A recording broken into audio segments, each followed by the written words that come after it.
Bonjour, nous vous apportons la méditation de ce jour. Persévérez dans la prière, veillez-y avec action de grâce. Amen. Colossiens au chapitre 4, le verset 2.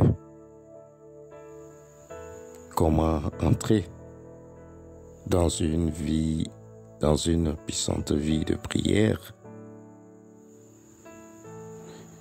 Nous retrouvons dans la parole de Dieu plusieurs exemples où des hommes et des femmes priaient avec persévérance.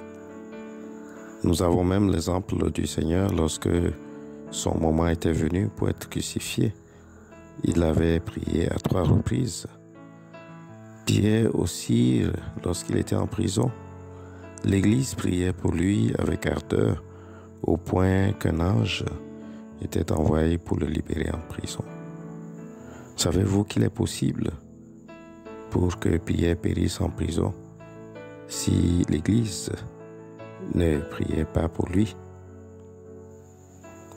Souvent, nous pensons que Dieu est au contrôle de tout et pour cela, on n'a rien à faire.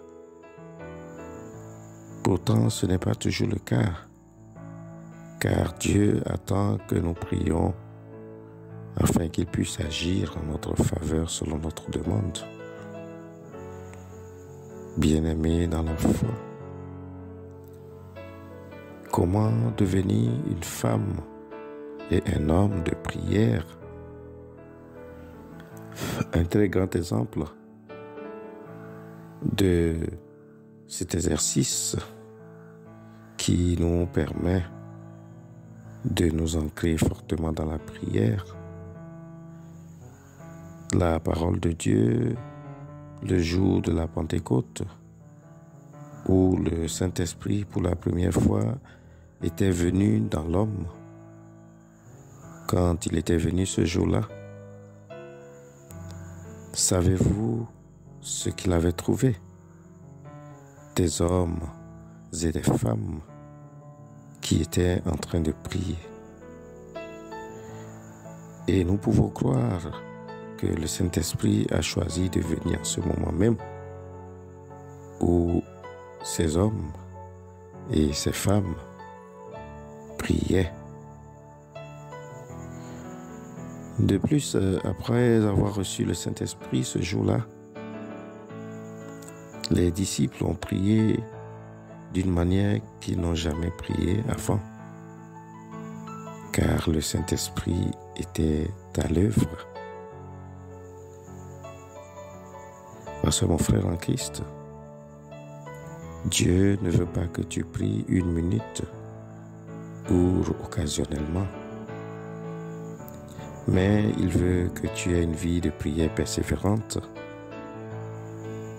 une vie de prière assidue, accompagnée d'actions de grâce, une vie de prière non pas pour toujours demander quelque chose à Dieu, mais aussi pour le remercier par des actions de grâce.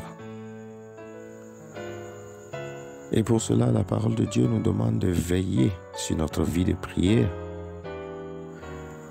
C'est la même chose que veiller sur notre relation avec Dieu. Soyons donc des hommes et des femmes de prière. Faites en tout temps par l'Esprit toutes sortes de prières et de supplications. Veillez à cela avec une entière persévérance et priez pour tous les saints. Éphésiens au chapitre 6, le verset 18. Prions Dieu lui-même de nous accorder l'esprit de prière et d'action de grâce afin que nous devenions des hommes et des femmes de prière. Amen. Je vous souhaite une excellente journée dans la sanctification. Shalom.